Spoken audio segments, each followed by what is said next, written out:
Legal tax defense is they won't take your case unless they know they will reduce or eliminate your tax debt. Call Legal Tax Defense right now for a free no-risk consultation. 800-292-7875. 800-292-7875. You have nothing to lose but everything to gain. 800-292-7875. The administration has announced a cancellation of $7.6 billion intended for clean energy projects across 16 states. Each of those are states where both senators voted against the Republican bill to try to keep the federal government open.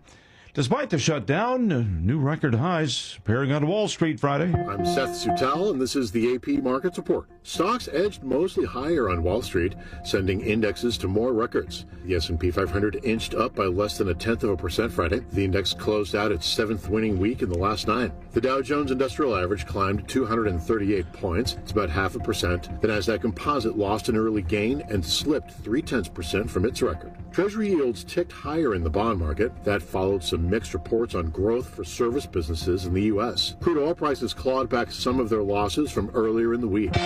Seth Sutel, New York. You'll find breaking news and analysis at townhall.com. The government is taking a minority stake in Lithium Americas. It's a company that's developing one of the world's largest lithium mines in northern Nevada. The Department of Energy will take a 5% equity stake. Correspondent Donna Warder reports the move is the latest such investment by the Trump administration in private companies. The U.S. government already announced a 10% stake in Intel, is the biggest owner in MP Minerals, a Las Vegas rare earths miner, and Trump made a deal with NVIDIA and AMD to give the U.S. government a 15% cut of revenue from selling certain chips to China. That is Donna Warder reporting. Officials in coming days say they're set to hold the government's biggest coal sales in more than a decade. About 600 million tons of the fuel will be auctioned from publicly owned reserves next to strip mines in Montana and Wyoming. You'll find more on these stories at townhall.com. Join your co-hosts Mike Tooman and Paul Burvitt on our weekly radio hour, Chief Guard of the Republic, where we talk about all things national security, defense, personal security, safety, and dealing with law enforcement situations. Call in 847-931-1410. Ask us questions. We will get you answers every week, Saturday, noon to 1 on 1410 AM WRMN Elgin. Streaming on WRMN1410.com. Chat with us on WRMN's YouTube live channel. Chicago defense attorney Mark Schieblo has co-authored the book titled DUI Jury Trial, which is a true story of a DUI case that he defended. The accused was an Illinois truck driver arrested for driving under the influence of alcohol. This book contains facts about the case from the date of the arrest up to the jury's verdict, and this nonfiction novel also includes the transcripts from the jury trial itself. The book DUI Jury Trial is now available on Amazon.com and BarnesandNoble.com.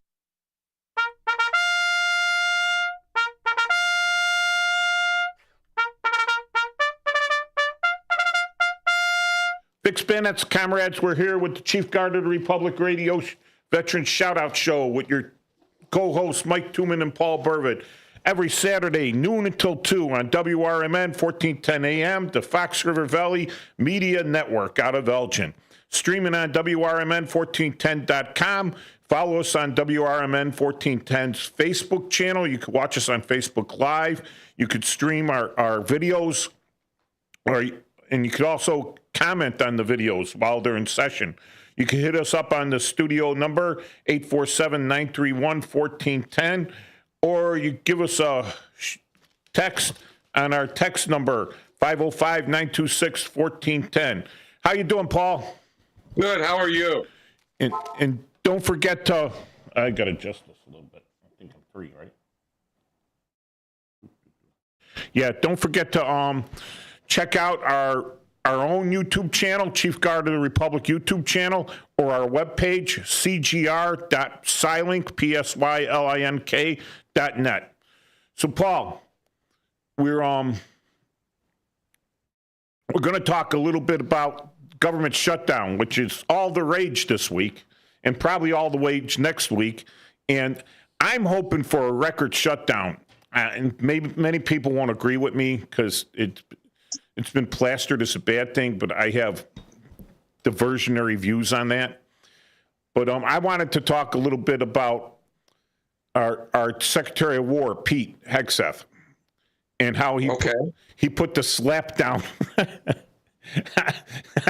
on the flag officers. Everything above a colonel or a Navy captain, which is an 06 pay grade, all right, because it's like the 6th officer rank. You have second lieutenant, ensign in the Navy. You have Lieutenant JG in the Navy, which is a first lieutenant in the Army or the Marines. Then you have a full lieutenant in the Navy, which is a captain in the Army. Then you have a lieutenant commander, which is a major in the Navy, or which is a lieutenant commander, which in the Navy, which is a major in the Army. Then you have a commander in the Navy, which is a lieutenant colonel in the Army. Then you have a captain in the Navy, in charge of a ship, the captain of the ship, the larger ships like a cruiser. And then you have the colonel in the Army. And everything above that is called a flag officer because they get these little red flags with the amount of stars that they have on them. And we have 1 star, 2 stars, 3 stars, 4 stars, and then the 5-star. And when you get to 5 stars,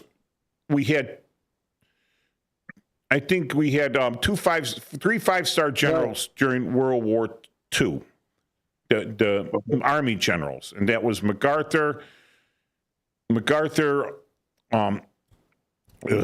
Marshall, and Eisenhower. And Bradley, too. I don't think he was 5-star in World War II. Well, I know he was a 5-star. I think he did make it up to 5-star. He did, yes. Yeah, I think we've only had like maybe 5 5-stars in modern times. Yeah, well, a lot of them are posthumous. Grant was awarded it posthumously.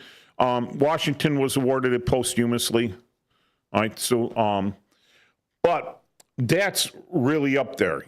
It's a high rank, and you're in control of a lot of stuff. And the next thing that goes, the 4 stars, those are major commands, and each part of the world is broken up into a major joint command. So you have EUCOM, European Command. You have NORTHCOM, which is the United States. You have SOUTHCOM, which is South America. You have AFRICOM. You have INDOPACOM.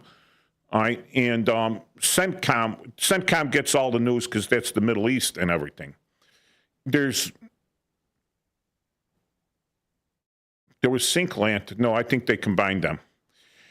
Anyways, so those are 4-star generals that are above that are those major commanders, and those are really the movers and the shakers in there. And they could be either Air Force, Army, Navy, Marines, but not Coast Guard. The Coast Guard doesn't get that. In time of war, they would fall under the Navy. So the thing was that he calls all these generals together. And me, having been 38 years in and seeing these guys walking around and bebopping around, and for the most part, these guys were living in bubbles.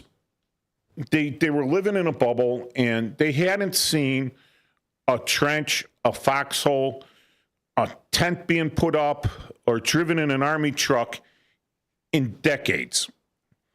Same thing with physical fitness standards. These guys get tailored suits, tailored uniforms to make them look good. And they look pretty good in their tailored uniform. But then, physically, if you see them in anything else, they're kind of pathetic. So, old Secretary of War, Pete, calls them all together. And we had views on that.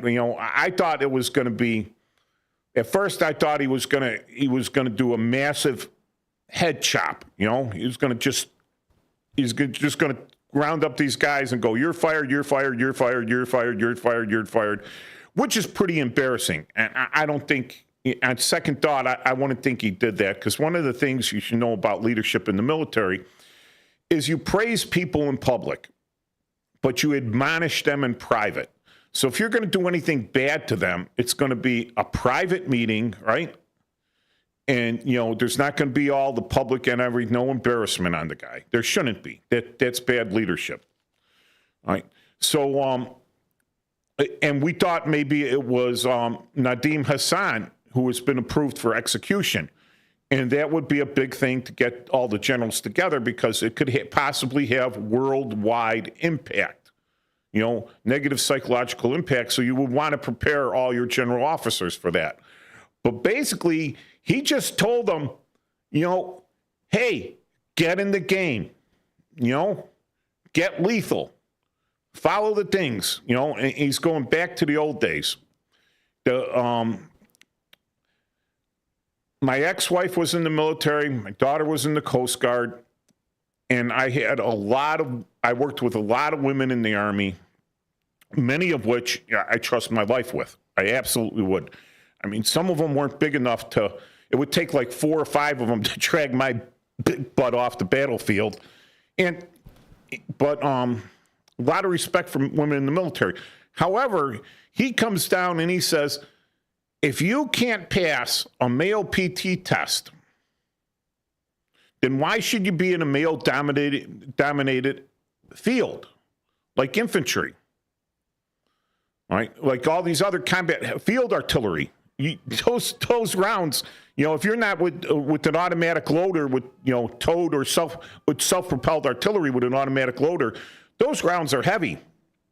Those mortars are heavy. Everything's heavy, and if you're not capable of doing the job, then you're a detriment to everything. So he comes back. He's in my view, he's given truths, right? Truths. Like no more beard. We had a thing called a bump card. Some people have the type of hair that if you shave too close, you tend to get ingrown hairs, bumps like zits, like acne, but not exactly, but ingrown hairs. It's painful. It could get infected. It's hard to deal with. There are ways around that, you could shave to prevent that. But they would go to a doctor, and a doctor would give them a bump card and say, this person's physically incapable of shaving because it would affect their health. But when you go to a battlefield, a dirty battlefield with possible chemical agents, smoke, all sorts of nasty stuff where you have to wear a protective mask, if you're not clean shaven, that mask is not going to make a seal, and you're going to die, or you're going to be injured or incapacitated because of what happened, because of not being able to seal the mask. So that's a basic truth out there. And grooming standards across the way, if you let them just get away with any hairstyle or whatever, it's the shorter hair prevents what we used to call it mechanized dandruff, which is, body lice, and the shorter hair, you could spot it, right? You could clean easier. You just, you don't need shampoo. All you need is a wet wash rag, right? These are physical fit. These are health benefits in the service. And again, if anyone has an issue with these things, like, oh my God, but what about the Sikhs? The Sikhs have to grow a beard for their religion. Well, find a military that lets you do that. I'm sorry, we had people fighting not to be drafted because of their religious beliefs. Some of them were told, okay, you don't have to go. And others were threatened to be thrown in prison. It was the times. But I think he was saying a lot of good stuff. If someone out there doesn't agree with me, call in. Give us a hit up on the YouTube Live or give us the text. The text would be the best. I'd like to get some text in here. I want to lead the radio station with the amount of text coming in. So it's 505-926-1410 for the text. So, Paul, what do you think? Well, I like I said, I watch a lot of different YouTube channels. They run the gamut from firearms to trains to models to military. And there's a guy I watch out there, Ryan Macbeth. I think I forwarded some of your stuff there. And he's of the opinion that we're going to lose a lot of troops, primarily African Americans, because of the shaving issue. But he also brings up that some of our allies allow beards too. So if our allies allow beards, why are we so much against it? And I understand his point of view too, but I also understand what you're saying, and I've always thought that is a legitimate thing that they can order. I mean, they can order you to do anything you want, and like he said, if you want a beard, join Special Forces. They're going to make an exception for certain members of that, and I guess if you really like your beard that much, join the Special Forces unit. So being in psychological operations, right, and being military intelligence, and I had this disagreement. People may be upset with me, right, on this. Is they made reduced grooming standards for people that dealt one-on-one with the Afghans or in Iraq, all right? And they said, well, they'll be more comfortable around you, if you're wearing a beard, you'd be one of them. I'm like, stop. Absolutely stop right now. I don't care how you dress. I don't care whether you're wearing a beard. I don't care whatever. If you're not the same religion and the same sect as them, not just the same religion, but the same sect as them, you're dead to them. You're nothing. They're going to take someone over their same religion and sect over you no matter what. If you're not of the same tribe as them, same thing. All right? It all goes down to it. And what you're going down to the lowest of the low, because you're not the same sect, you're not the same religion, you're not the same sect. Nationalism is a little less, right? You're not the same tribe. You're not the same clan. You're not in the same family, right? You're not from the same town or anything like that. Finally, the only thing that makes you the same as them is, I got a beard. Oh, well look how that increased our ability to do operations and to collect intelligence, and how the people agreed with us now because we have a few guys out there growing beards. I'm like, nah. Now, if you want to fit in, right, then we should only pick people for the Special Forces that look exactly like the people we're going to help. I mean, look like them. You can't tell the difference. Trust me, you go over to Afghanistan and you're 6'2" special operations guy, or 6'3" Navy SEAL or something, and you got blonde hair, blue eyes, and or maybe you're ginger with red hair and blue eyes and a red beard and everything, although supposedly Muhammad had a red beard, right? And they look at you and, hey, I'd take a bet he's not one of us. We took a class, actually, Marla and I took a class from Homeland Security a week ago Thursday, and it was like an interactive class one night. And like I said, there's a guy that I know that teaches that's a loyal follower of ours, and we got to get him on the show one day. He does threat assessment, but he also works for one of the local counties here. But I mentioned this when we talked about looking for threats and stuff like that. It's an old story, but it rings true. And I'm going back to the late 70s and early 80s. There was a thing in the Chicago area called Gray Lord, okay, and it was involved with a certain group of people were bribing judges to get favorable rulings for their clients, and it was a thing, And coincidentally, at two time periods, a local state's attorney, and because they were short on judges here, they would rotate judges in and out, okay? And the local state's attorney went to his boss, who was actually my boss at one time, and a friend of mine, and he said, I think there's bribery going on. What should I do? And he says, what do you want to do? And the guy says, I want to go to the FBI. And he eventually did, and the boss let him, and then he became an FBI agent. He's one of the few that never went to FBI school, okay? But the judge, he wore cowboy boots, and he wore a wire in the boots.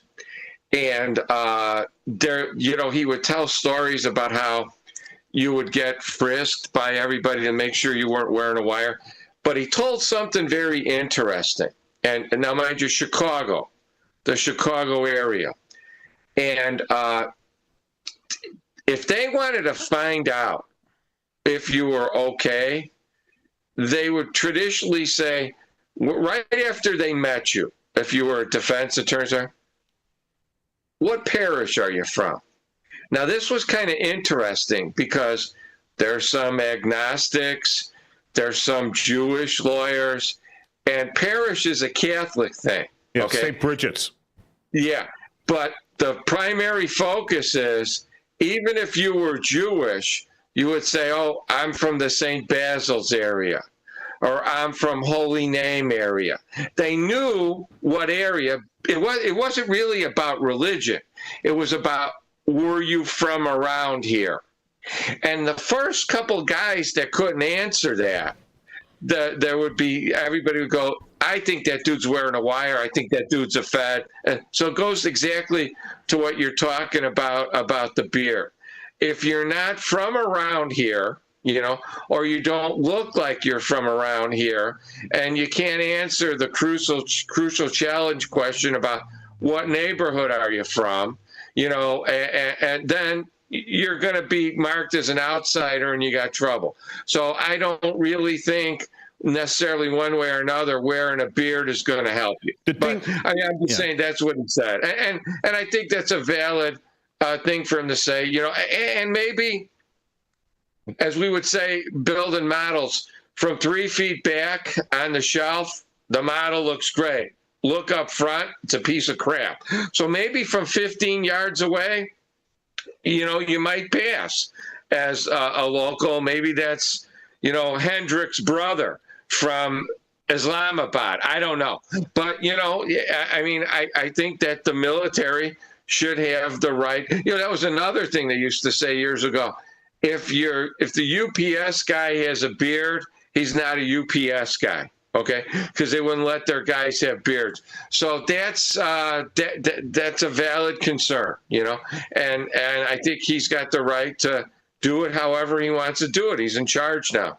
Yeah. So everything, you know, things start out on a kind of a low level. Like, we're going to have this because someone said it was a good idea, and so now it's going to be incorporated into this, but they don't realize that it's only for specific, you know, for specific use, for a specific time frame. It does take a while to grow a beard, or a decent beard, you know, and they always measure it by fist lengths. How many fist lengths? You know, how long has this guy been growing his beard?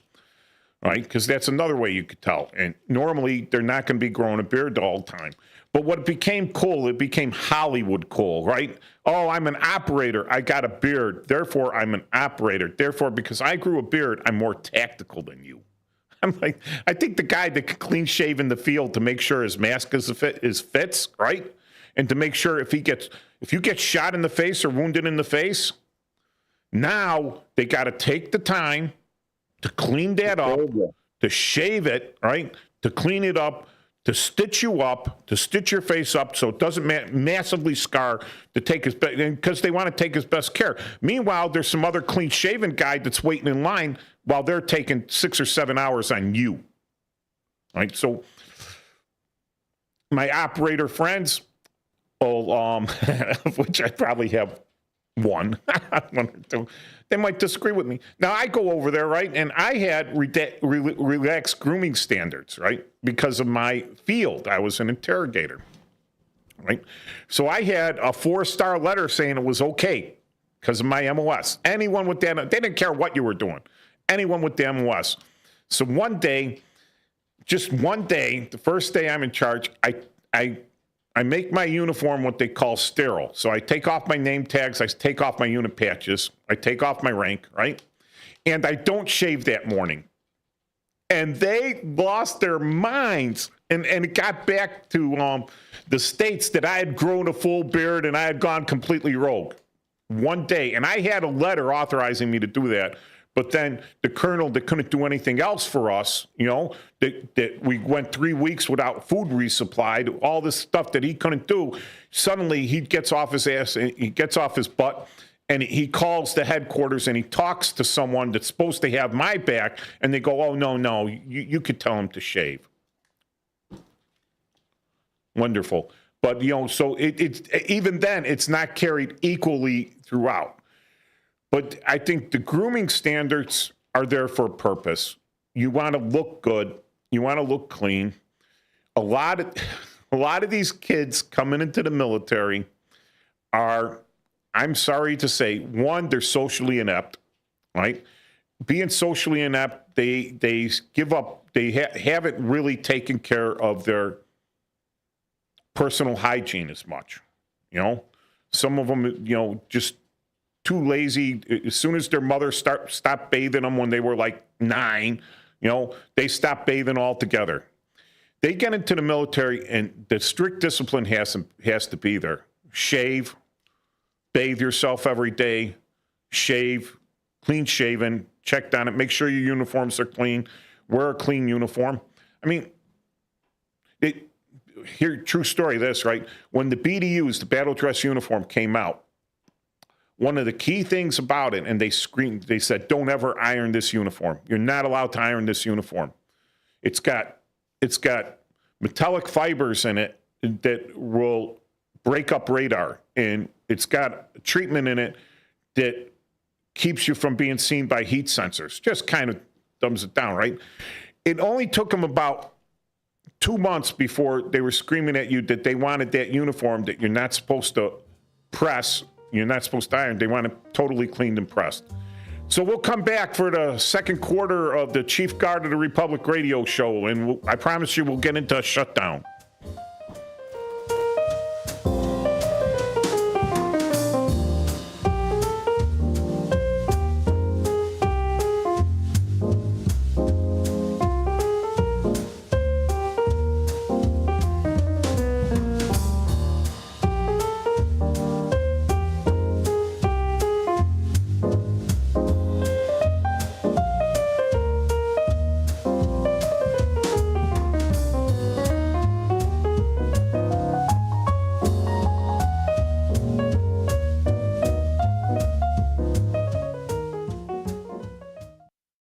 Want to read some action-packed, exciting pulp fiction? Read the works of Michael Tooman, now featuring the international crime thriller, I Married a Bot Madam. Available on Amazon in hardcover, paperback, and Kindle editions. The paperback is also available at other book retailers. Check out Michael Tooman's webpage at Scilink.net. That's Papa, Sierra, Yankee, Lima, India, November, Kilo, dot, November, Echo, Tango. When disaster strikes, flood or fire, every second counts. At Emergency Construction Group, they specialize in immediate response and same-day service for any residential, commercial, or industrial emergency across the Chicagoland area. With over 30 years of experience, they've got the expertise, manpower, and equipment to handle any size loss fast. They follow strict IICRC guidelines to restore your property the right way, the first time. Their team values transparency, constant communication, and strong ethical standards because your peace of mind matters. Licensed, bonded, and insured, they're here for you 24/7, 365 days a year. Call 855-4ECG now. That's 855-432-4669. Or visit their website at emergencyconstructiongroup.com and let Emergency Construction Group put your life back together one step at a time. That's Emergency Construction Group. Your satisfaction is their passion. Get ready for Around the House every Saturday night from 5 to 7 p.m. on WRMN AM 1410. If you're a homeowner or contractor looking to tackle those projects that feel a bit too big, this is the show for you. Join Eric along with his knowledgeable guests as they dive deep into everything from DIY renovations to creating a healthy home environment. We'll provide you with the tools and tips you need to complete your projects with confidence and ease. But it's not all work and no play. We believe in having fun. Our passion for home improvement shines through as we help you save time, money, and reduce the stress of DIY. So whether you're a seasoned pro or just starting out, don't miss Around the House. Tune in every Saturday night and let's tackle those home projects together. Children are the greatest joy and our best hope for a better future. Friends, they are the future. But did you know that millions of kids right here in our own backyard are facing hunger every day? Without healthy food, it's harder to grow, to thrive, to feel their best.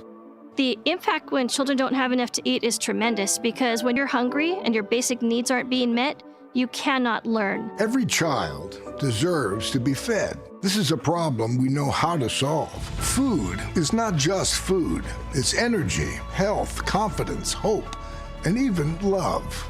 Yes, love. Breakfast in the classroom contributes to kids being more focused, which leads to higher grades, and simply just their well-being. Thank you! Learn more about how No Kid Hungry is helping end child hunger in America at helpnokidhungry.org. Join your co-hosts Mike Tooman and Paul Burvitt on our weekly radio hour, Chief Guard of the Republic, where we talk about all things national security, defense, personal security, safety, and dealing with law enforcement situations. Call in 847-931-1410. Ask us questions. We will get you answers. Every week, Saturday, noon to 1 on 1410 AM WRMN Elgin. Streaming on WRMN1410.com. Chat with us on WRMN's YouTube live channel.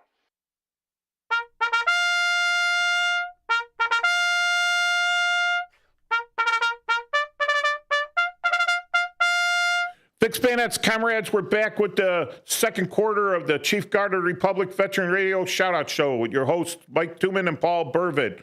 WRMN, 1410 AM, Fox River Valley Media Network. Streaming on WRMN1410.com. So if you lose us on the AM out there, get to the WRMN1410.com app. You know, hit it on your phone and then hook your phone in through the Bluetooth or Wi-Fi or even if you have an older phone, an aux cord. Right. So Paul, so to go a little full circle on this, all right, when he says a female's okay in combat roles, so far as you pass male standards, all right, which is cool. You know, that's cool. You pass the male standards, you're just as strong as a male, or not just, but strong enough, all right? I'm not saying just as strong, but strong enough. You know, you developed upper body weight, you know, you're good at that. Now it comes to, well, we're going to let people grow beards so they fit in better. So how do you equate taking a female now, who, most of which cannot grow a beard, all right? Or at least a full beard, right? Because you want them to fit in. So let's say you have females on a special forces team, CENTCOM, you have them with the 5th group, or, you know, and they go over there, you know, they go over there and they're a team leader, and now they got to interact with a local tribal leader, and it's a female. How do you think he's going to take to that? He ain't going to take to it. He ain't going to listen to her. It's done, you know. It's done. That is why I think that if you have a job in a circus as a bearded lady, you are going to be in high demand right now. Yeah. Well, the thing here's the thing is now you said the person can do the job, but I will tell you exactly points where they cannot do that job. Not because they can't grow a beard, but because they're flat out female. So now you got to assign her to some other job. Well, wait a second. If you did your time in the sandbox, right? If you did your 50 missions and now you're hoping to get a little relaxation, but you got to double up on a mission because they can't send her there, right?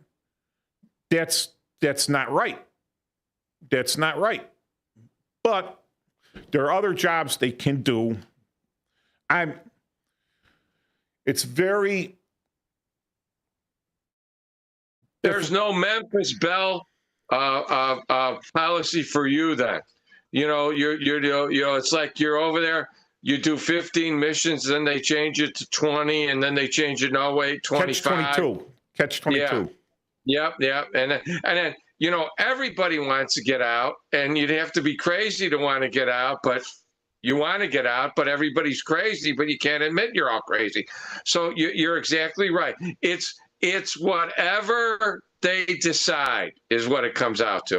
All right. And I am, females are great in the military. They are absolutely fantastic in the military. Many of them are better soldiers than I would ever hope to be in the military.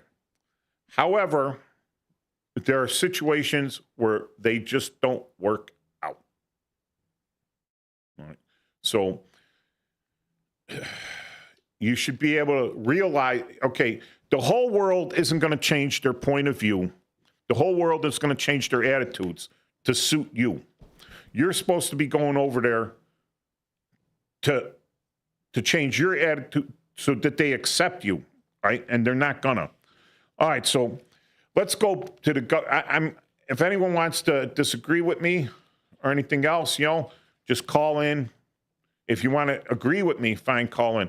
But Paul, all right, so we're in day what of the shutdown?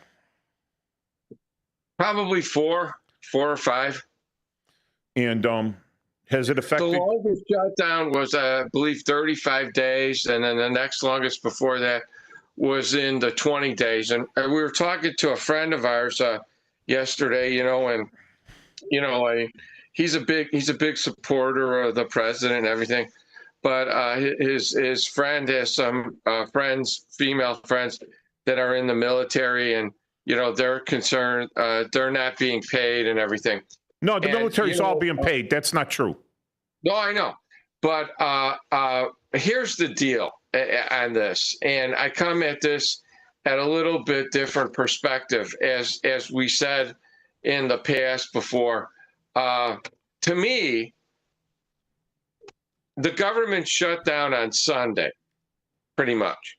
You don't get mail on Sunday. You can't call anybody on Sunday. There's certain groups, maybe the FBI's open or Secret Service, but generally everything you would see is closed on Sunday. So to me, it's like Sunday, except it might be a month of Sundays or a month and a half of Sundays. But here's what I know, okay? And being in government, okay, I went through like 3 shutdowns, okay? And nobody cared about the shutdown. So the first one was we didn't get paid. We didn't get paid. We worked, but we didn't get paid for a month and a half. Now that wasn't good. And I could see if you're living check to check, you got a mortgage payment. That's how it went. We didn't get paid. Now, when the shutdown was over, we allegedly got our money back, but a lot of people had some problems. Okay. So then there was a couple years later, and it was all through politics, just like it is now. The couple years later, we were shut down, I think, for 8 or 10 days. Okay. And what happened was they were real clever. Okay. They shut us down on a Friday and a Monday. But it was in a 2-week period. They did that 4 times. So whatever your check was, you only got like 50% of your check, a little bit more than 50%. Because you're on salary. Well, yeah, but you only got. So they prorated it because Friday to Monday. Right, you never got the money back. Okay, and you couldn't use your sick time or vacation time. You just SOL. You never got your money back. Okay, and then it happened again. Okay. But by then they were figured out, we can't be doing this, And so what they did is, and it wasn't them that did this. I was a member of the Credit Union 1, and they said, we're going to institute a policy where we're going to give you a loan for what your take-home pay is for that period, and you're going to get your money, okay? But the proviso is you had to agree to sign over your check to them as soon as you were paid. And then that's what we did. So we because it was 3 weeks, a month, whatever. This is a state shutdown, not a federal shutdown, right? Correct. But it was a state. But now here's the funny thing, okay? And we were lawyers. We couldn't unionize. Prosecutors can't unionize, and although I think they let 3 of them do it or something like that. But so what happens is you were expected to be at work. Okay. So there were times that, the government was shut down. Nobody was working. Now the bosses came in because they're a little bit different, but, you had to go to court. Okay. And you had to be in court because that's a whole other different matter. You don't show up in court. You're a lawyer, you're licensed, you're going to lose your license or get suspended or something like that. So we were, you're like pro bono, but nobody cares, And, I would argue to you, thank God, had I been hurt, they wouldn't have covered it. They would have said, no workers' comp for you. We're not accepting liability. You weren't working for us at the time. So that goes both ways. But we were expected to work, to be in court, and to follow our cases. And I did, but for free. Okay. So, a lot of people, you hear the belly achers in the federal unions, these are guys with families. Again, I know all that. I sympathize with you, but I was one of them guys. You guys didn't care. Okay. So, I used to have a partner and she would say, well, it's hard darts to you, my friend. And that's what it is. That's one of the risks you take, but you got another risk too, which I didn't have. When the government just prints more money. So in bad times, you're still going to get your check. The bad economy time. Now the state, not so much so. They'll lay you off. They'll fire you. Things like that. So, it works both ways. I feel bad for the citizen who's got problems with Social Security and can't get through because there's nobody there. And he's got a bill to pay, or he's got a mortgage to make, or the Social Security checks are still being paid. I understand.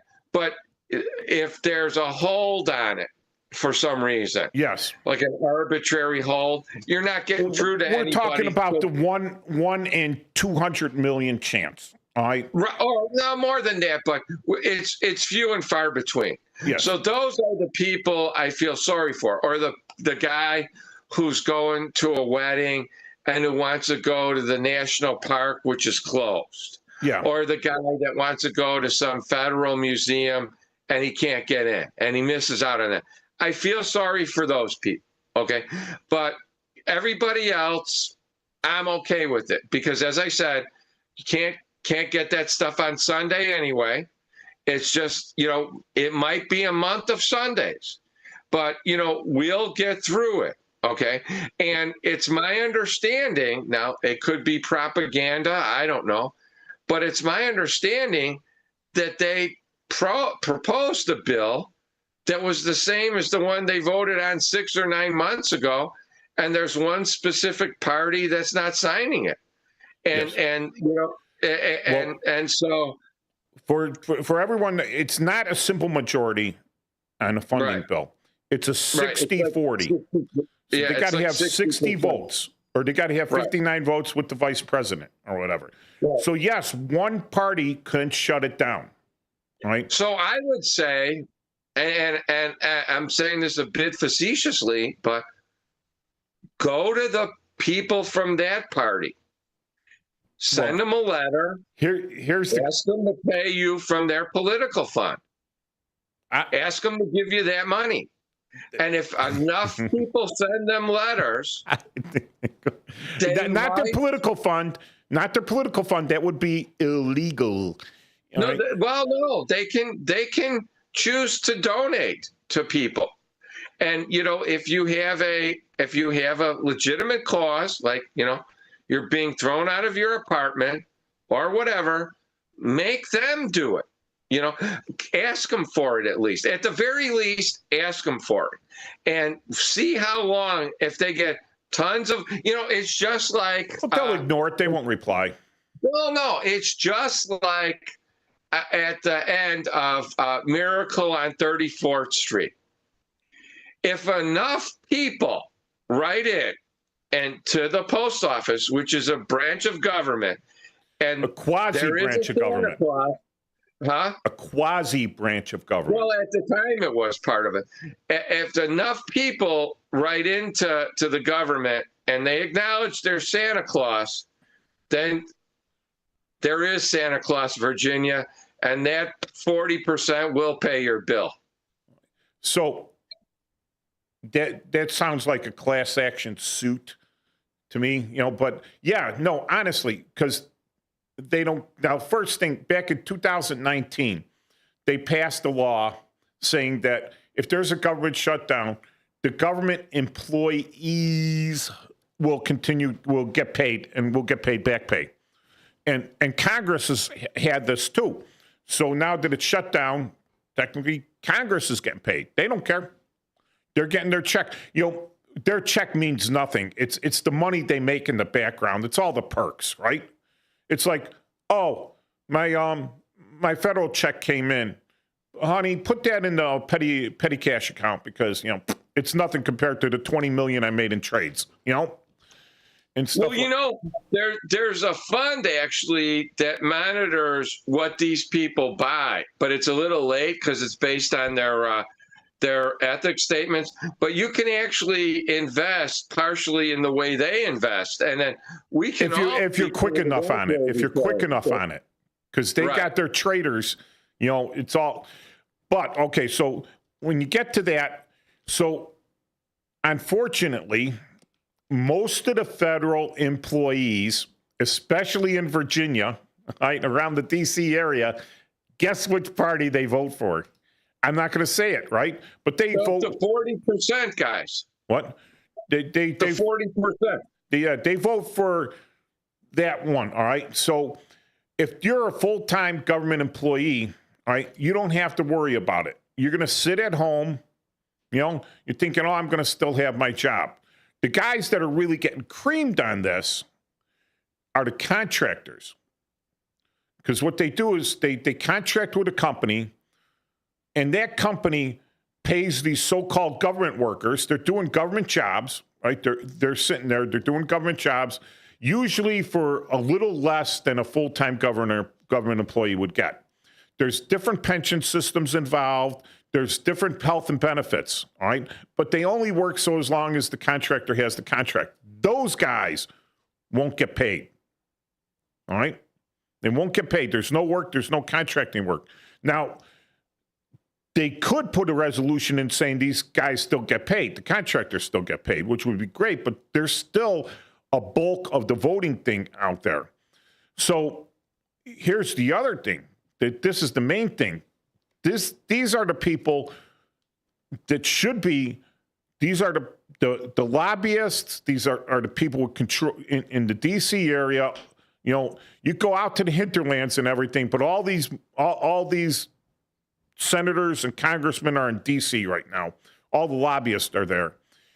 Lobbyists are connected with the contractors who are making the big money, but they don't make the big money so long as these people aren't working. They're not making the money.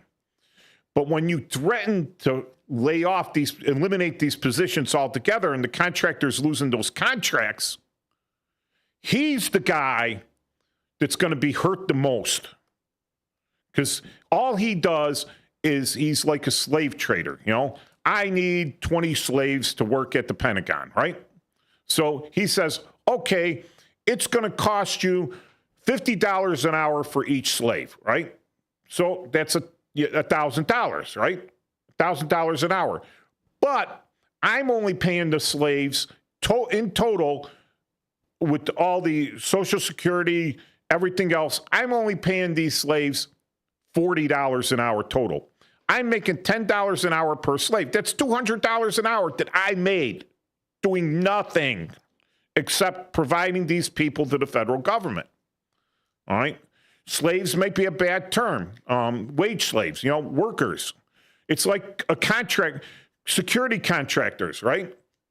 For every security guard they hire out, they're making money. If they're not hiring out any security guards, how much money are they making? Nothing. Zero. They're losing money because they also have insurance they need to pay. They have to pay for their licensing. They have to pay for their building, their secretaries, everything else, right?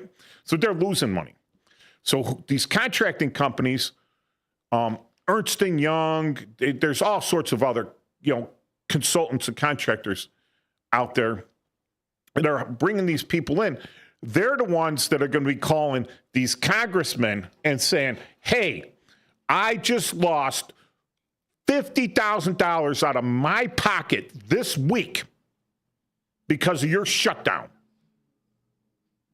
Now, how much did I donate to you? Here's the guy that's going to say, guess what, buddy? You could pay me the $50,000 I lost through some kickback scheme or whatever, or guess who's not getting the $50,000 next year because you're useless. You're. And then he's like, the fundraising spigot is off, baby. So it's these big guys there. So now when our current president, right, says that I have the authority, and he is checked in with his office of Management and Budget, Office of Personnel. Yeah, Office of Management and Budget. It says, can I do this? Is it legal? And of course, they have lawyers that are going to look into all legalities and say, absolutely, you can do it. So not only is going to put a lot of, he's going to save money by cutting out jobs that are redundant, jobs that are just there to make, if I have to hire 100 contractors, then my buddy's making $2,000. I only need 10 contractors, but that only makes him $200, but I want to make $2,000, right? So they have jobs that are redundant, overstaffed, just so they could pay out this money to contractors. It's a cottage industry. So these are the guys that will go to these guys and turn them as soon as they've lost enough money. And when they look at how much money they're going to lose when these positions are eliminated, and then what's also going to happen is they only have to pay a federal employee, right, back pay so long as he's employed. So if they fire him tomorrow, they're only going to owe him the back pay for the days of the shutdown before he was fired. So if they eliminate all these jobs, saying obviously they're not necessary, we don't need them, nothing's changed, get rid of them, and you put all these people out of work, one, you're saving a massive amount on the budget, right? Two, you're putting people out, putting people that need to get back into the private sector now for some way. And three, a lot of these people are going to see that the people, it wasn't sure. The executive officer was the one that sent them the pink slip, but he sent them the pink slip because their people forced this hand. So, yeah, no, it's like they tell you in PSYOPs, you're not PSYOPing the people per se. You're PSYOPing the people. You PSYOPing the people that influence the person making the decision. So, if the public, like you said, writes enough letters to these guys that Santa Claus exists, then you're PSYOPing the public, right? But you really want to go after the guys who are making the most money on this and say, dude, your gravy train is gone if this doesn't end. And they're the ones with the influence that are going to talk to the senators or talk to, the head of the 40, well, not even 40, but they're like 48%. And he's going to say, hey, I don't care who's going to take the hit.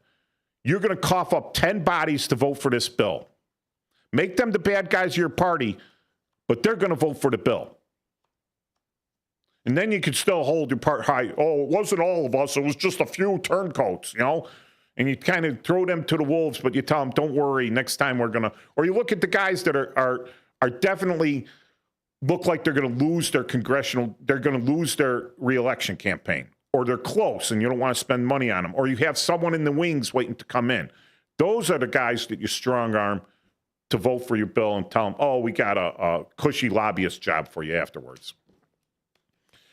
So the longer it goes, the more money's going to be saved off the contractors. The more likely, more redundant jobs are going to be fired. Unnecessary government bloat will be reduced. And hopefully we'll get back to a sustainable budget. As far as people think, when we come back on this, we'll be talking about how this affects the military, because I've been through a couple of them where it really hasn't affected me too much.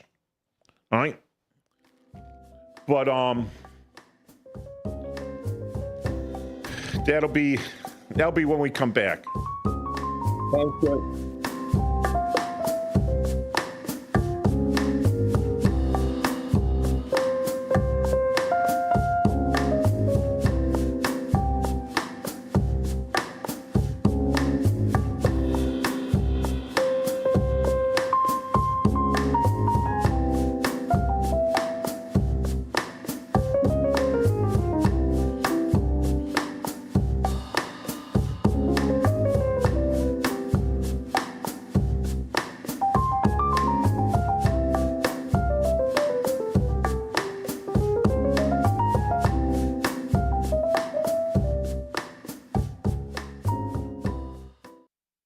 Want to read some action-packed, exciting pulp fiction? Read the works of Michael Tooman, now featuring their international crime thriller, I Married a Bot Madam. Available on Amazon in hardcover, paperback, and Kindle editions. The paperback is also available at other book retailers. Check out Michael Tooman's webpage at Scilink.net. That's Papa Sierra Yankee Lima India November Kilo November Echo Tango. Join your co-hosts Mike Tooman and Paul Burvitt on our weekly radio hour, Chief Guard of the Republic, where we talk about all things national security, defense, personal security, safety, and dealing with law enforcement situations. Call in 847-931-1410. Ask us questions. We will get you answers. Every week, Saturday, noon to 1 on 1410 AM WRMN Elgin. Streaming on WRMN1410.com. Chat with us on WRMN's YouTube Live channel. Your hometown radio station since 1949. We are WRMN AM 1410 Elgin time, 1 o'clock. News at Town Hall. I'm Bob Agnew in Washington. Democrats getting mixed reviews over their effort to shut down the government over a demand to extend Obamacare subsidies. Correspondent Ed Donahue takes a closer look. A new poll asked about health insurance tax credits that are scheduled to expire at the end of the year. The extension issue is the reason for the government shutdown.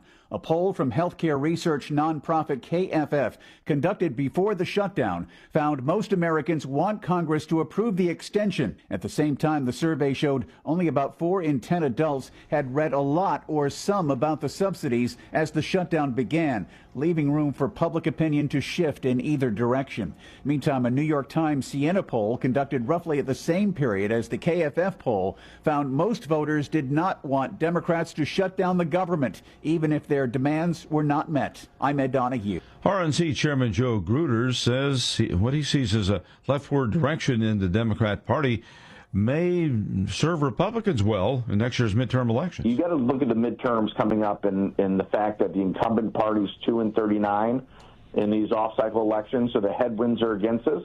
But I think we have a real opportunity to continue to build with the base and build with our, hold the majorities of both the House and the Senate based on things like what the Democrats are doing right now with the shutdown. One of the casualties of the government shutdown so far is the monthly jobs report. The Labor Department typically releases its monthly job numbers on the first Friday of the month, but that report on economic data is being delayed amidst the ongoing shutdown.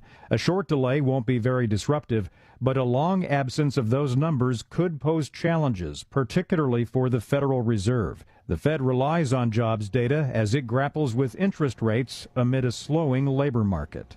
Greg Clugston, Washington. More on these stories at townhall.com. It's the conflict between Israel and the Palestinians, the revival of an ancient conflict recorded in the Bible. The nation of Israel is a resurrected nation. So what if there was going to be a resurrection of another people, an enemy people of Israel? Dinesh D'Souza's new film, The Dragon's Prophecy, offers new understanding of October 7th, Israel, radical Islam, anti-Semitism, and biblical prophecy. Could the fate of the world, of humanity itself, be tied to this place? We came back to a land that was largely barren and empty, and we brought it back to life, and we're going to keep it. The dragon will not prevail. Based on Jonathan Cahn's international bestseller, Dinesh D'Souza's new film, The Dragon's Prophecy, is in theaters October 6th and 8th. Streaming and DVDs available October 9th. See the trailer and order your streaming or DVD at thedragonsprophecyfilm.com. Thedragonsprophecyfilm.com. A team of excavators have found $1 million in treasure from a centuries-old Spanish shipwreck. It was recovered off a stretch of Florida known as the Treasure Coast. The shipwreck salvage company 1715 Fleet Queens Jewels LLC announced the find this week.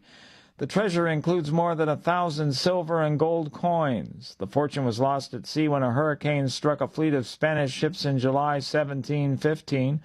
Treasure hunters have been combing the coast for generations looking for the fortune. The salvage company says dates and mint marks are still visible on some coins. Keith Peters, Washington. White House Budget Director Russell Vought says the administration will withhold $2.1 billion for Chicago infrastructure projects, expanding funding fights that have targeted Democrat areas during the government shutdown. The pause affects a long-awaited plan to extend the city's Red Line train. Breaking news and analysis at townhall.com. The State Department will increase staffing at some U.S. embassies next year to accommodate an expected major jump in visa applications. The reason? Soccer fans wanting to attend World Cup matches in the United States. The department will send hundreds of additional officers to designated countries to handle the demand for visa interviews. The number of staffers and the countries where they will have to go yet to be determined because the 48-team field for the 2026 World Cup has not been finalized. Jason Walker reporting. Several NFL stadiums in the U.S. are listed amongst the most sustainable sports venues in the world. That's because of things like solar panels and rainwater collection systems on site. Lincoln Financial Field in Philadelphia and Mercedes-Benz Stadium in Atlanta are two stadiums frequently recognized for those qualities. More of these stories at townhall.com. Do you own an annuity, either fixed rate, indexed, or variable? Are you paying high fees and getting low returns? If so, Annuity General would like you to have this free book to learn the pitfalls and mistakes of buying an annuity. The Annuity Do's and Don'ts for Baby Boomers contains the little-known truths about annuities, like how to help reduce your fees and increase retirement income. And it's free. That's right, free. As a bonus, we'll also throw in a free annuity rate report just for calling. We researched over 1,000 annuities and summarized rates and benefits from financially strong insurers. You get Annuity Do's and Don'ts for Baby Boomers and the Annuity Rate Report, both absolutely free for calling Annuity General today. Hurry, supplies are limited. Call now. 800-760-1845. 800-760-1845. 800-760-1845. That's 800-760-1845.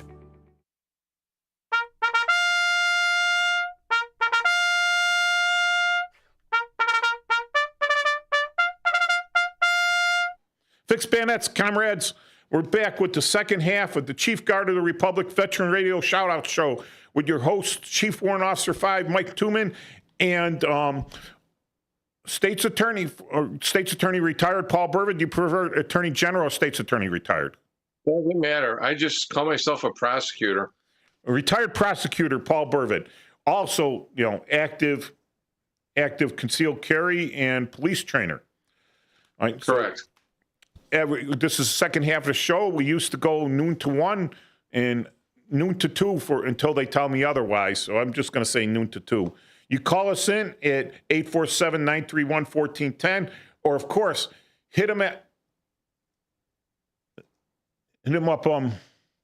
Samantha T's what I can't tell what day or time this is. Oh, that was from yesterday. Oh, man.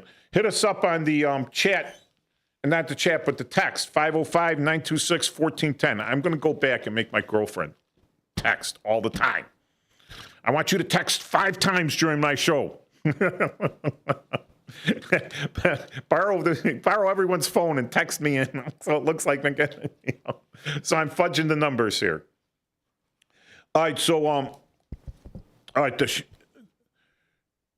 talking about the shutdown and the military. All right, so military is going to continue to get paid. All right, the military spending, like on ships and stuff like that, and I believe the Army Corps of Engineer work is going to continue on. What's probably going to stop is, like I said, the contractors. So the Army contracts, like, okay, so AFES, the Army Air Force Exchange System, pretty sure they're shut down.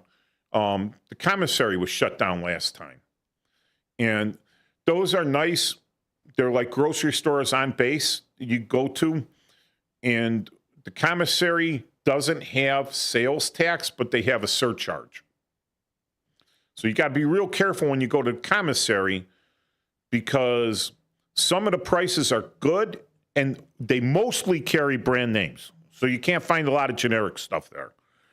Some of the prices are good. Some of the prices aren't so good. They're actually more expensive than on the outside, and they actually charge a 5% surcharge, which is usually more than the sales tax on food. So you got to be real careful with that. Well, they shut down. What happened last time was that places like Sam's Club and Costco said, listen, if you're in the military, and I think they only meant towns with military in them, because that we'll let you come and shop. Show your military ID, and you don't have to have a membership. You come and shop at our thing without having that. And I tried that out the last time they did it, and this one was in River Grove. Was that River Grove out there? Yeah. And I went in and they looked at me like I was a space alien. I says, yeah, this was on national radio, right? Costco said that they let servicemen shop. This is nowhere near any military, right? Costco said they would let servicemen shop here. Here's my service ID.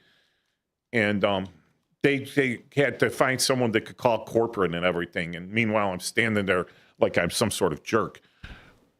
So things like that are shut down, make it a little harder for the military. I'm sure a lot of the recreation things, the gyms, which are run by contractors, they're not full-time people. They're contract to run these things. Although, if the military wanted to, they used to have MOSs that specifically handled this stuff. There were guys that would join the military, and their job was to take care of the gym. All right? They were like gym managers to make sure everything was going with that. We had cooks. Of course, they're not going to stop feeding the people either. So those jobs will pretty much stay in. But if they had to, bring in the military cooks to do the cooking. Get rid of all these contractors. But they said, oh, no, that's too, that's too much of a stress. We would have, each unit would have to have too many cooks and everything else. And the military will continue on. Too many cooks spoil the broth, I guess. Yeah. No, well, you have to if a battalion deploys, right, you have to maintain the cooks with the battalion. You have to have a mobile kitchen tent, right? You have to have trained cooks. That is one difficult job in the military. Being a cook is probably one of the most difficult, thankless jobs in the military. And heavy. These guys got to lift a lot of weight to cook all that stuff, all right? To make all that stuff. And, so they get training there. Almost Marla's uncle was a cook in the Korean War for the Army. So if you rely on tea rations, which are giant Stouffer meals that you boil in a 55-gallon drum to cook, if you need to in the field, they have it hot, right? Or MREs, you get away with that. And then later on, when you set up a base, a forward operating base, then you bring in the contractors to do all the cooking. But usually they'll have one or two actual trained Army cooks overseeing the whole thing to make sure, they're not doing nonsense stuff. As an aside, there's actual YouTube channels out there that do nothing but show the heating up of military rations of various different countries, like China and Scandinavia and England and things like that. So there's actually people actually have whole YouTube channels and have whole followings on military rations and which one is better and the calorie content for, troops and all this stuff. So, I mean, that's a real thing. I mean, it happens, So those packaged rations like that, they're not intended for long-term use. MREs, they have meals ready to eat. Right? They've gone through all sorts of things, but now they have meals ready to eat for training. The calorie count isn't so high. But the meals ready to eat were supposed to be a subsistence diet. One of them a day would give you like 2,500 calories, which if you're just sitting around and not burning a lot, it's enough to keep you going for a day easily, right? You eat 3 of those a day, you're getting 750 calories. If you're back on the base and all you're doing is people's paperwork and you're sitting in a chair and you're eating 3 meals a day because you're bored, all of a sudden you come back on a 6-month deployment, you're 25 pounds heavier than when you left. And I think that's another thing Pete was talking about. But if they have a kitchen and they're serving you hot, fresh rations, 1, it's better for you, not as many chemicals and preservatives. 2, you're not going to eat as much. They're going to give you selected servings that aren't going to be that high of a calorie content. But yeah, so the shutdown, there's another thing. Maybe it'll be good, right? And I think it would be good. The Army's training, when they train people, they contract for a lot of this training. And usually they'll find some out-of-work E4 that one time had done the job, and now the contractors hire him because he's willing to work for just above minimum wage. And, of course, like I said, the contractors are making the money out of this. So you got these guys at a night fire range. This is a personal beef of mine, right? So looking up the Army regulations, when you go to a night fire range, right, you're supposed to be firing your weapon at targets under reduced visibility conditions. Key word there was reduced. These guys would make sure it was blackout dark. Absolute blackout dark. And then some little LED lamp would flash for a split second like a gun's firing, and you're supposed to aim at that and drop that target from 100 meters, 50 meters away. But when in reality, it was just reduced visibility. So from like as dusk hit or as dawn was coming up, reduced visibility, not pitch black, 1 a.m, cloud cover, no moon, no stars. Oh, we want you to go out and shoot for qualification now. That's the contractors interpreting something. All right. So these guys were a little cracked to begin with, right? Some guys were really good trainers, but other ones were like unbelievable. These contractors, you couldn't touch them, right? They knew they couldn't be touched because they're contractors. If your boss doesn't beef to the contracting company and the contracting company doesn't get enough beefs, that guy's still going to be there treating people like crap. So hopefully, if it stays long enough, the Army still has to continue training. Well, who are they going to use to train the people? Any guesses?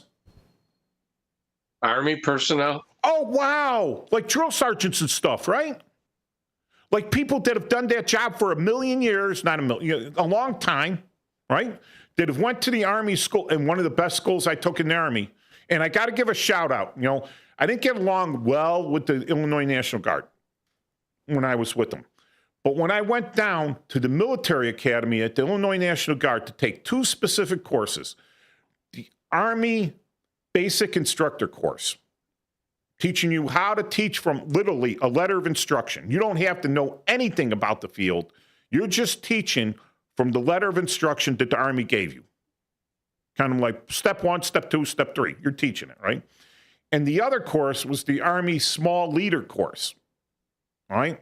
So you're in a group of people, probably more experienced, and you are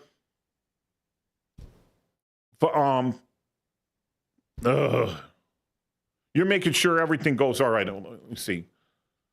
Facilitator? Facilitator. You're a facilitator. Best courses I ever took. Well taught by the people at the military academy at the Army National Guard. These are great Army schools, right? That teach you how to teach other soldiers, right? And because you're in the military, you have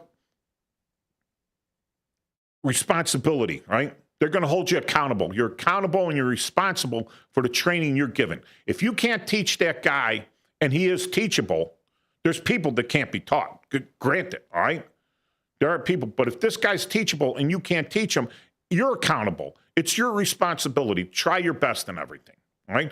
If people are leaving your class because they're disgusted with the way you teach or they're beefing on you, it's your accountability, your responsibility. There isn't that contractor stuff, all right? So now, right? Now you get rid of those contractors and you rely more on your military. There's a thing about teaching a course where you actually learn other stuff. There's a thing about facilitating a course where you learn stuff out there, right? So rather than rely on these contractors, let's rely on our NCOs, our leaders, our trainers and leaders, non-commissioned officers, and on our commissioned officers to teach. The basic task is to mentor and teach. If you have to rely on a contractor to mentor and teach, how good are you? How good are you? So get rid of the contractors, cut that dead weight. Cut that dead weight. Get a few more military in there. Train, make sure that they give the training, give them the credibility, give them the accolades. Some guys are made for teaching, some guys aren't, but you could get them in there. They're all over there. Military's a large crew, right?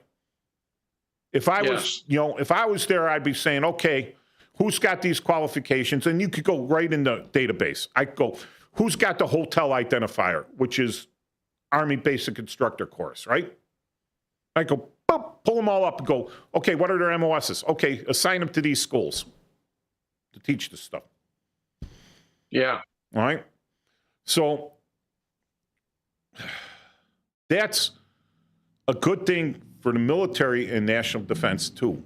Keep it a little tighter. Here's the thing. I'm a veteran. I'm a soldier. I'm teaching other soldiers. I take offense when someone's making huge profits off me, and I have no say in it. All right? The government is not paying these contracting companies subsistence wages. None of the CEOs of these companies are living in rent-controlled apartments, in subsidized housing. None of them have got low-level health insurance. None of them are Medicare or Medicaid, all right? They're all making big bucks. And I think it's time to put that money back into the soldiers in every way, back into the sailors, the soldiers, the airmen, the Guardians, Space Force. Someone from Space Force, call in and let me know how the shutdown's affecting you guys. I'd love to hear from anyone from Space Force. All right. So, what do you think, Paul? I know I'm ranting. No, I think you're right. And, the Army should be able to do what the Army should do, and that's do its own training. It should, because there won't be too many contractors in the forward area. There won't be too many contractors on the aircraft carriers or the assault carriers or things like that. So the military should be able to do its own training. And what better way to train for that than to do it when the government shut down? You get once in a blue moon opportunity and take advantage of it. As our friends on the other side say, why let a crisis go to waste? Use the crisis to our advantage. And I think that's the key thing. I think that's the key thing here.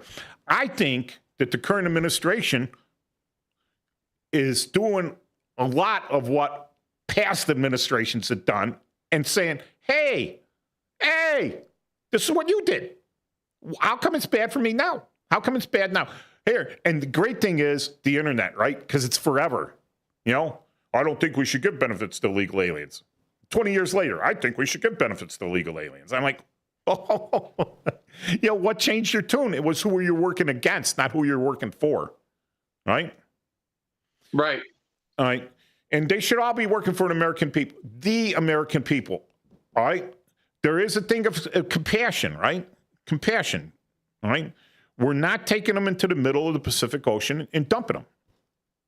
You know, we're not putting them on some stamped steamer, all right, and launching it off, you know, New York Harbor and saying, don't come back.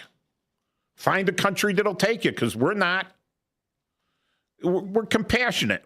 You know, we give them what they don't get anywhere else is some sort of due process. You know, they say, oh, you're not feeding them. They're in gulags. They're feeding them, right? The only people that killed illegal aliens were people protesting the deportation of illegal aliens. That's not funny. It's not funny. Some goofy dude who listened to the talking heads out there gets on a rooftop and starts shooting at an ICE vehicle. Right, Paul? And who was in the ICE vehicle? Illegal aliens. Waiting to be deported. ICE didn't shoot him. All right? So, yeah. And who's got blood on their hands on that one? The people that stirred up. Yep. They stirred it up. Yep. Like last week, we're talking about how they go to that well one too many times. They keep going to that well until someone gets seriously hurt. Then they're the first ones at the wake or the funeral going, oh, they served their country. They served their city. They were great people. They were great human beings. Too bad I did everything possible to have them hurt. I'm sorry for that. Yep. No, never. How was I to know? If only knew or should have known in politics was a thing, you know? If your total administration is corrupt and you're at the top of it and you go to Congress and go, I didn't know anything about this, you should be immediately impeached. In fact, Congress should just stop everything right then. Take a vote. You're impeached. Go to the Senate. There, he didn't know anything about it. He says he's the top executive. Didn't know anything about it. Senate could vote, have him convicted, throw him out of office. Doesn't happen, though. They get away with that. And, okay, so going back to the shutdown in the military. So for me, I think it's a good thing. I'm hoping that the Secretary of War does exactly what you say, does not waste this crisis, that uses it as a opportunity. I think that's one of the great things about military leadership, right? Is something bad happens, right? And you go, well, how can I turn this around? How can I counterattack, right? Am I just going to fall back and keep running? Or am I going to go up, stop the chaos, and then counterattack? How am I going to use this? And then when I get a counterattack and that goes forward, do I stop because everything's normalized, or do I keep going? Do I use this crisis to totally push? And people will say that, I'm getting into more politics, but I'm talking about military tactics here, or things that have happened. They call them, the Russians would call a provocateur. A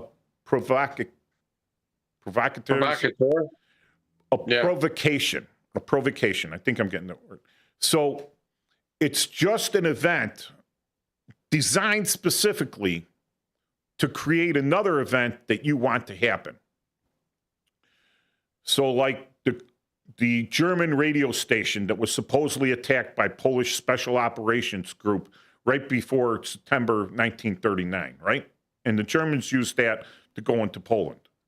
And they're saying that had never happened, that it was a false flag, but they used that as a pretext to war. Right? They're saying that the sinking of the Maine and the Havana Harbor, right? That could have been a false flag event that was a provocation to go to war. So, like, was that the thing in Gaza? Was it the same thing? Was that October event a provocation that led to war? You know? So, yeah, 2 minutes, yeah. So, I'm hoping. Well, the ultimate question is there'll be debate on that, and we may never know. But the true answer is how we handle it or how we deal with it is how history will judge it, and that's the matters that we have to look into. Yeah. So history will judge, not history, near history. Honestly, I'm hoping for like January 1st. Yeah, let's go into the fiscal. Let's start a whole year with a new fiscal year, and it'll be January, like for everyone else, right? January 1st. But will we come out with a stronger military, or will we come out with a weaker military due to the shutdown? Will we come out with a stronger, more efficient federal government, or a weaker, less efficient federal government? Because apparently, you know, the contractors are the only ones that know their jobs. And will we come out with a better budget or not? So I just have to keep feeling positive. I'm not feeling negative at all about the shutdown. It doesn't affect me at all. Not at all. All right, so the music is playing, so the commercials are coming up, and when we get back, it'll be the last quarter of the Chief Guard of the Republic show for this week.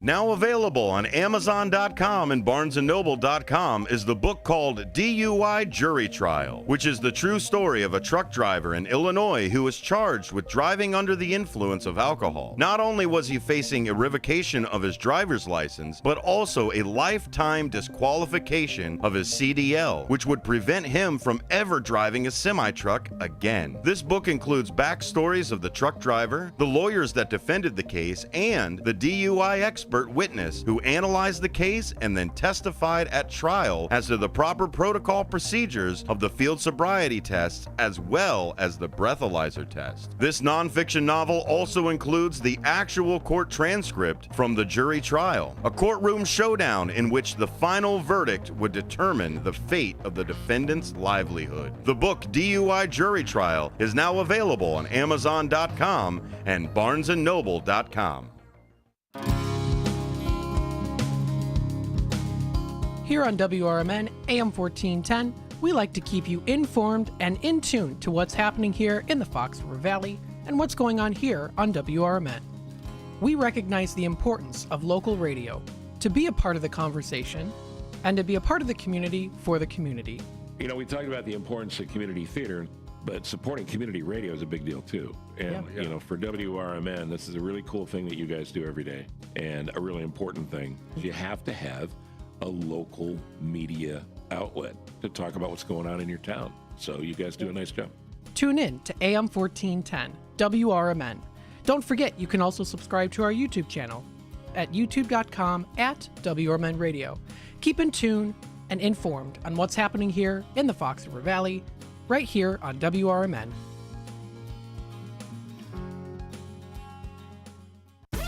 Businesses come in all shapes and sizes. Integrity doesn't. For more than a century, the Better Business Bureau has set the standards for how businesses should operate honestly and ethically. So when you're looking for a business you can trust, check to see who's BBB accredited and who isn't. Always choose the better business. Look for the BBB seal because it's looking out for you. That's why it's the sign of a better business. And find a better business anytime at bbb.org.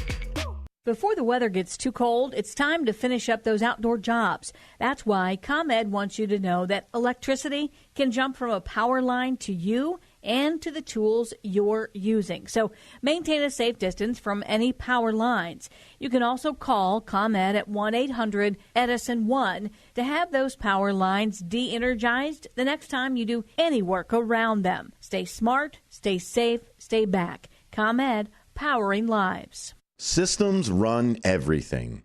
Government, economy, media, justice. They shape your choices, your opportunities, your future. But do they work for you or against you? On Apolitical Talk Show, we break them down.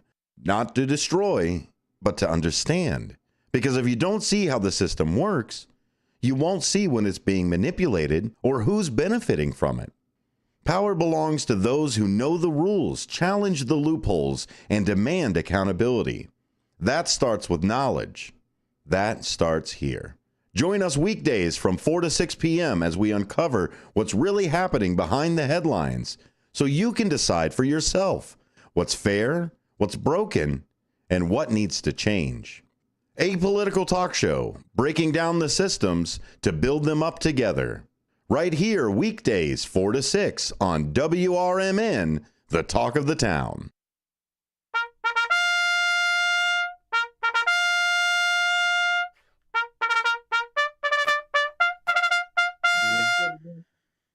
Fixed Bayonets, comrades.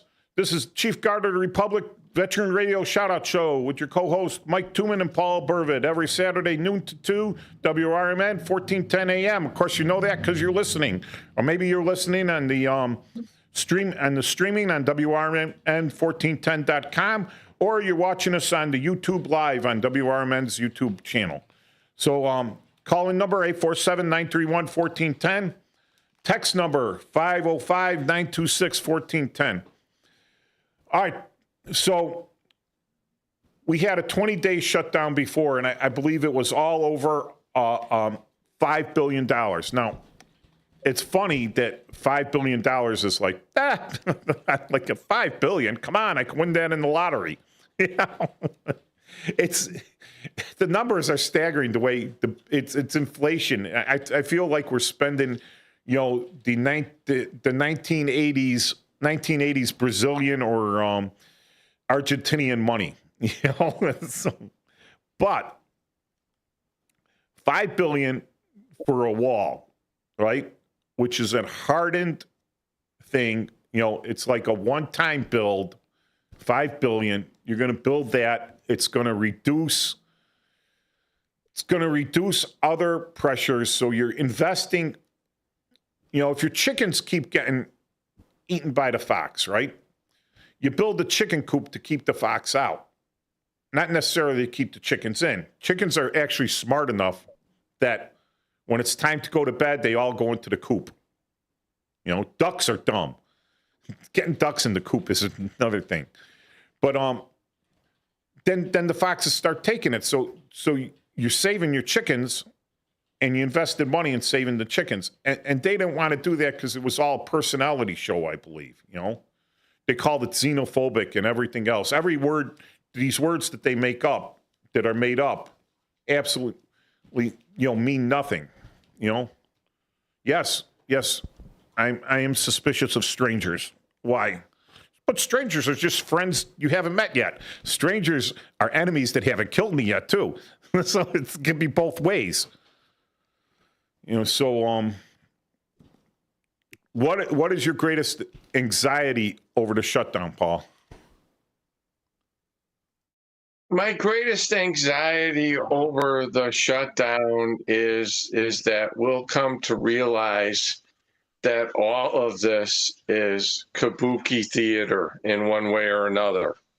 It just depends on who's running the theater and at what time it is and in what position it is. And that, it's just another shiny object diverting our attention from other things that we should be doing. And it's a concern I have.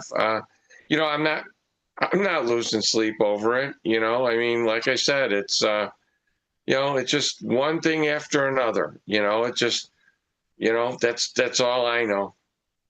Yeah, I'm trying to think of what anxiety I have over the shutdown, and I don't really, like you, I don't have any. I'm not losing sleep. I no longer work for the FBI as a contractor. That would have put me out of work right there. And not that I really needed the money. It was just nice having a little bit of extra money. And it doesn't affect my pensions. I do know this. I do know that there's some numbers that are supposed to have come out this week.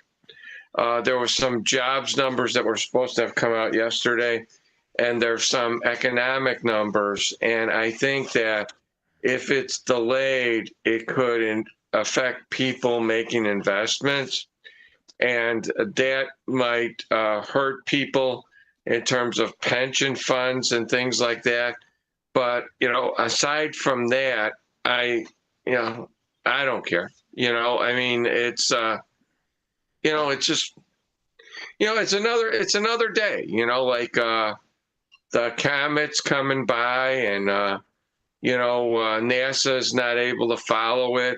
So, the conspiracy theorists they're aliens from, 5 solar systems away. And this was all done so we can't see them as they're close to us. And, there's all kinds of theories out there that mean nothing. So, but, again, I blame the people that put us into this position. So, if anything, the blame should fall on them. I might have anxiety over them. They should have anxiety over how the public will react, whether they vote him in again or throw him out or have, ill feelings toward them. So, that would be the only, I mean, those people should have a lot of anxiety. Well, but the rest of us, I don't think so. I agree with you. On that. The thing here is, and it would make me really, I would get a little upset more than I normally am, right? But what you said, kabuki theater, but how they're manipulating stuff, all right? If I keep the government shut down for this long, then I know that before I shut down the government, I had invested through 3 or 4 different cutouts in this company. That company's going to either be boosted or I've sold short in it and it tanked the next day, right? And I was able to sell and make some money. If I found out that these our elected leaders have profiteered off of this so much as one penny, absolutely, that should be reasons to throw them in prison. Profiteering, because there are going to be people that, hey, I just got this great job. I'm in IT and I got a contracting job. I'm on the bottom floor, but I'm starting to learn. I'm going to build my resume. I'm working for this contractor agency that works for the federal government over here at this base, and I keep the networks up. And I spent everything I had to move out there. I signed a year-long lease on an apartment that I thought I could afford, and all of a sudden, boom, you're unemployed, dude. That guy gets hurt. A couple of those other guys get hurt. And then one of our so-called elected officials that already have like $29 million, they've been in office for 4 or 6 years, and they got $29 million. I can understand if you're marketing yourself, and stuff like that. But then that money goes into investments and everything, and they're profiteering off policy. That's like insider trading. And, but they got the cutouts and they got the thing. And the only reason they stay in office is because as long as they're in office, they'll scream, Oh, it's a political hack job. They're coming after me because they don't like me because I'm in office, because I'm voting for the people and I'm all about the people and everything I'm else. standing up for you. I'm at the front line of the protest, and you see me handing out masks. Yeah, it's all BS. And so as soon as they get out of office, all of a sudden there's the, the federal, what do you call it, the investment corporation, whatever. Those guys are knocking on their door saying, hey. Securities and Exchange Commission. Security and Exchange Commission is saying, hey, Senator, hey, Congresswoman, we'd like to know about this, how you were in this, supposedly on this committee that had direct relation to that, and then before you released that to be voted on, or before you voted it down and it wouldn't hit the floor, you profiteered off of it. Yeah, so you were a silent partner of XYZ Corporation in a joint venture to build Himalayan milkshake stands at the elephant zoo in Rabat, India, or something like that. Yeah, exactly. You're exactly right. And the day you're out and you're 80 years old, and here's the thing, you got to have the intestinal fortitude for this and go, hey, Harvey Weinstein, we don't care if you're in a walker. We don't care how old you are. We don't care how sick you are. Enjoy federal prison or enjoy prison. They're never going to leave office without, shotgun or something at their back. Something's happening, right? That's making them leave the office. Because if they see that coming, they're just going to stay where they're most protected. I mean, you really have That's why they never leave. Yeah. They never leave. Because they've done so much. And it's more than doing good or doing justice. It's doing themselves. It's them protecting them. Yes. They say all actions are self-serving. Right? Now there's a lot of people that take it serious out there. There are some decent people, not so much self-serving. They take an oath, right? And they do the job, but they can't. It's oh my gosh. If only, let's hope that these top-notch guys with these contracting companies, the movers and the shakers with these companies that are starting to going to lose money, that are going to lose. When you lose money, you lose power. When you lose power, you lose control. That they could either make the change, or that they're too dumb and they have too much hubris, because you know how long they've been making money like this, Paul? A good half century, I bet, in a lot of cases. Since before Vietnam. And, yeah. Look, okay, one company, Brown and Root. You ever hear of them? I have. So they came around in Vietnam and they started doing a lot of contracting, the mess halls, tent construction, base construction, all this stuff. They were the big investors in them were Cheney and Rumsfeld. Those guys had big investments with them, right? And supposedly they're conservative.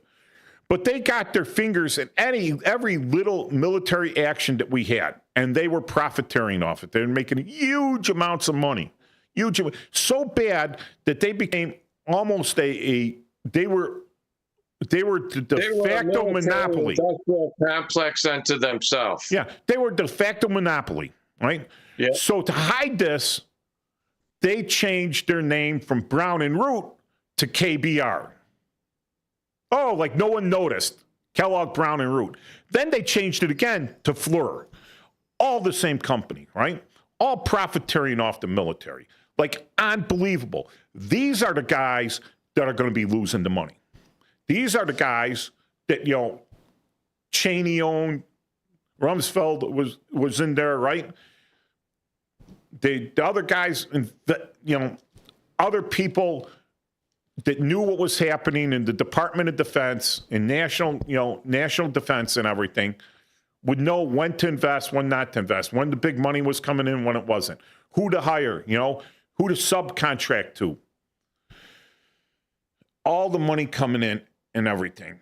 So for a shutdown to be able to cut this out and to hurt those guys, to hurt the guys at the top financially, to make them feel the pain. And really, here's another thing, Paul.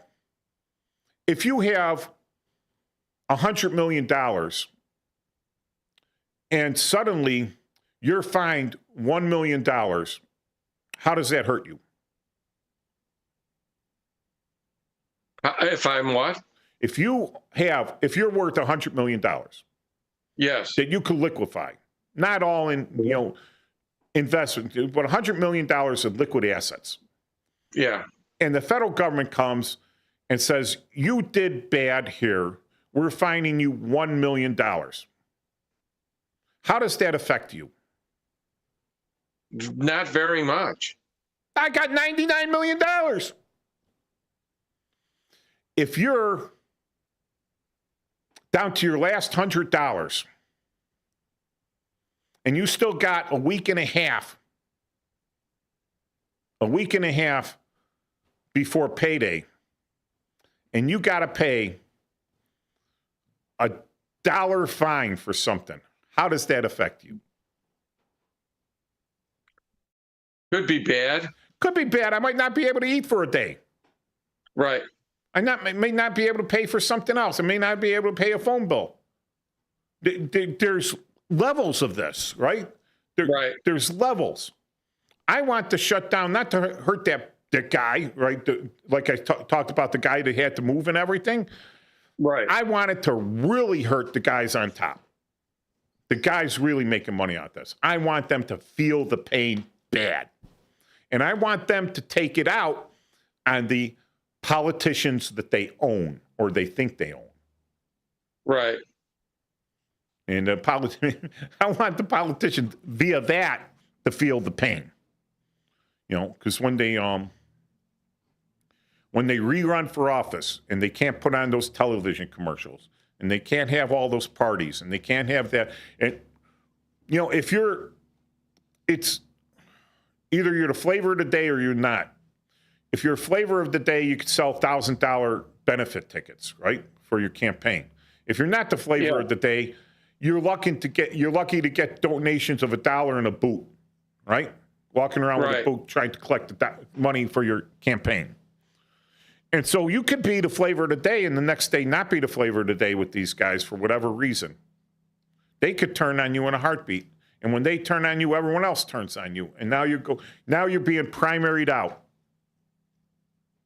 They don't even want to you might be a loyal party member, but because all this happened, you're getting primaried out by someone else, just as a vindictive thing.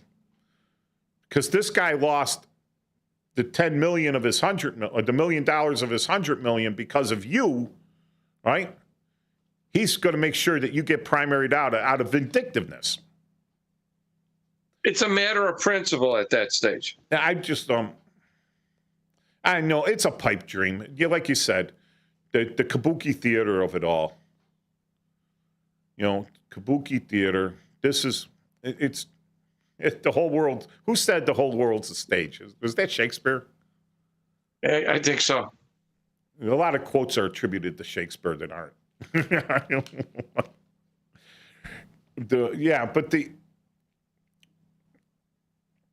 I wanted to have a happy ending for the American people.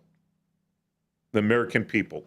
I wanted to have a sad ending for the self-proclaimed elite. You agree? I do. See, the country was founded that everyone is the same. There are no nobility.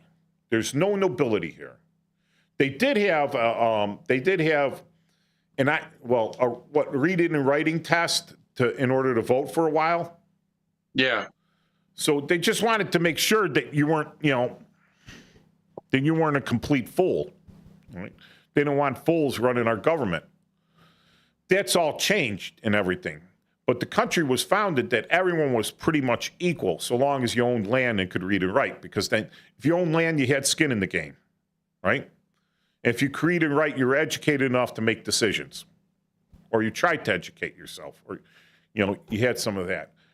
But there was no, I'm better than you because I'm the Baron of Yorkshire, or I'm the Grand Lady Duchess of Yorkshire pudding, or whatever, right? These people are born in, they inherit titles, right? They've been the nobility forever. They've been connected families, and a lot of guys that worked real hard, that were smart and everything, can never get into this. And they understood that coming to the new world and having the whole thing breaking open for them. You didn't see Prince Charles or anything coming in and breaking ground on a farm, and then having half his family starve off and everything until he made it big. And then he made it bigger, right? Started trading and doing everything. He made it big, but he had a title, so that could go. But these guys come over here, they work hard. They're not even British citizens, right? They're Dutch, they're German, they're French, but they have no titles. And they were sick of that because the titles were the ones making the laws to protect themselves. The House of Lords, the House of Commons, and then the House of Lords, but we have the House of Representatives and, the Senate, right? They call that bicameral legislation. There's two different houses, and then and there's the House of Lords were peerage, and the House of Commons were the elected ones from the localities. So they over the years, politics have become, for some families, a cottage industry. Or it's devolved into a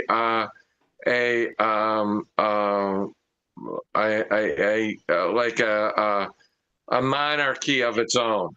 Politics has resulted in like monarchies or dynasties, or however you want to call it. Instead of the person, like your Daniel Boone or your Bowie, taking their shot at the thing and go and serving one term and representing the folks from Hobnob Goblin. We got people that are 12 or 20. Dick Durbin, 12 or 20 terms. 40 years in Congress. You know what I'm saying? Nancy Pelosi. Yeah, give me a break. You know what I'm saying? But give me a break. Let somebody else new get in there. And the other question is, in 20 terms, how many pieces of legislation did they sponsor? One. Okay, yeah, all right.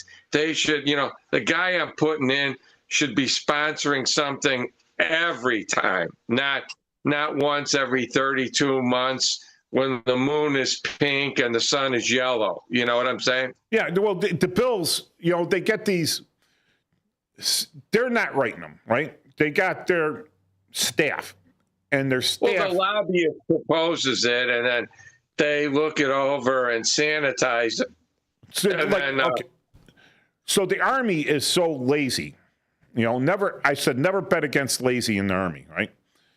Is when I needed a non-commissioned officer evaluation report, getting my first line supervisor to do it was like near impossible. So you write it up yourself. You basically have it all written up there, and you say, here, sign this. As long as it's not like unbelievably like walks on water, raises the dead, makes the blind see. Promote with peers. As he has no peers, do not promote. Anyways, as long as it's not that like that, they would just sign off on it. You could do it. Well, the lobbyists are the same way. They're writing, like you said, they're writing it up, literally handing it written up to them, say, this is what we want in there. And then maybe someone in their staff goes through and says, this is a little nuts here. Maybe we'll change this, or, oh, that's a great idea. Let's add on it to some more, and then they pass it around to their peers, right? Who not sponsoring it anymore, but they look at it and says, well, I need some pork here for Illinois. And someone goes, I need some for Indiana. I need some for New York. And they're all scratching their stuff into it. And then you get what was supposed to be, we need all the street lights replaced yearly to prevent them from going out and causing danger to people, which was submitted by the Western Electric Company, right? You take them and they take their lobbyists, they go to the congressman and they say, hey, we think that the nation should replace all street lamps once a year at least, because they're making them, they're going to make a profit off of them. And then by the end, you got a 42-page, 42,000-page document that's loaded with nothing pork but say bright lights for all. The name of the bill, right? Yeah, it should be like they should be entering a bill. This is it. This is it. All right. I want new light bulbs every year, period. That's it. Submit it. See, have the people vote on it. It gets voted down, it gets voted down, it gets passed, right? And if you get caught. By the time you get through that, they have to be changed by a contractor that has 14 people with at least one with 3 arms and 17 feet. And then it's ridiculous. And then it has to be a minority contractor, but a minority of Ilawaki Eskimos, Komodo dragon trainers. Inuits, yeah, it's ridiculous. Yes, and there's like rules and everything. The people, if they were aware of this, of what they're voting for, and everything being added in, and that it's not benefiting them. They say it's benefiting them, but it's not. It's benefiting the guys up that are contracting. The 10 seconds. 10 minutes or 10 seconds? Oh, no, 4 seconds. 4 seconds. All right. See you next week at Chief Guard of the Republic radio show. Bye, Paul. Bye. Take care. Have a great week. Yep. Senior Citizens Council and Kane Senior Council have been dedicated to serving seniors in DuPage and Kane counties.